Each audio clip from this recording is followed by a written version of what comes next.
దందా అయిపోయింది. రవాణా శాఖలో ప్రతిదీ దందా అయిపోయింది. అడ్డుగోలుగా ట్రాన్స్ఫర్లు, ఆ కోట్లు కూడా కట్టుకుంటున్నారు. స్వయాన పొన్నమన్ననే రాత్రిపూట పోయి ముసుకేసుకొని తెచ్చుకుంటున్నాడు సూట్ కేసులు. ఎవరిని నమ్మాలో తెలియదు. రాత్రిపూట ఇక ఆరు దాటగానే కూర్చొని జర్ర చీకటి పడగానే ఇట్లా ముసుకేసుకొని ముసుగు దొంగ పోతాడట. ఇట్లా ముసుగు దొంగ ఎవరు చూస్తలేరు కదా నన్ను, చెప్పయ్యా ఎంత ఇస్తావు చెప్పు నాకు, ఎంతో కొంత నేను సెట్ చేసుకుంటా. ఇట్లా మా పొన్నమన్న తీరు ఇట్లున్నది. ఓకే, స్కామ్ చేస్తే కమిషన్ తీసుకుంటే ఎవరైనా ఓసీయా, బీసీయా, ఎస్టీయా, ఎస్సీయా ఎవరైనా బరాబర్ మాట్లాడాల్సిందే.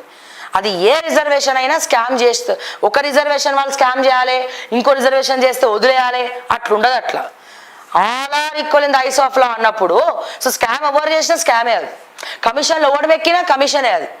సో రాష్ట్రాన్ని దౌర్భాగ్య పాలు తీసుకొచ్చి ఒక దరిద్రమైనటువంటి పొజిషన్కి తీసుకొచ్చేసి ఇష్టానుసారం ఊరేగుతున్నటువంటి మంత్రులు ఎవరున్నారు? చక్కగా శ్రీధర్ బాబు.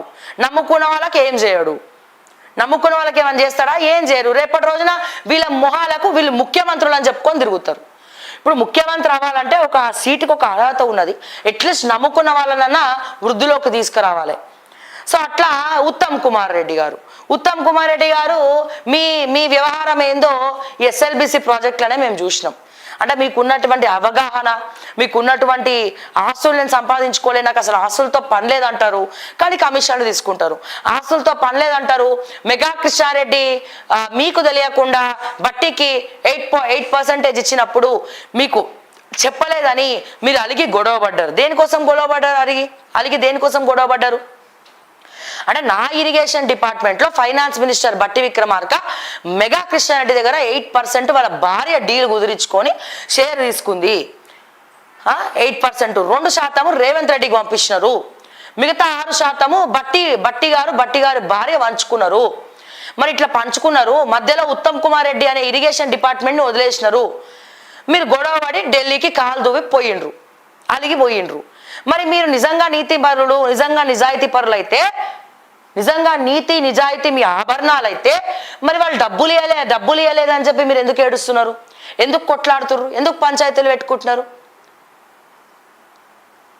అసలు మీ ప్రిన్సిపల్ సెక్రటరీలు మీ మాట ఇంటలేరంటే మిమ్మల్ని పూచిక పుల్లలక్క తీసి అవతల పడేస్తున్నారని అర్థం.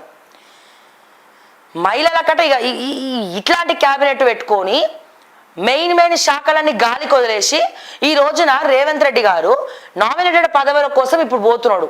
కానీ అది కాదు, మీనాక్షి నటరాజను నచ్చలేదు రేవంత్ రెడ్డికి. ఓకే, సో నెక్స్ట్ ఎవరైనా సస్పెండ్ అయ్యేది ఉందా అంటే అది రేవంత్ రెడ్డి. పీఠం కదిలేటట్టు ఉన్నది. మోడీని తింటున్నాడు, మోడీని ఇట్లా అడుక్కుంటున్నాడు.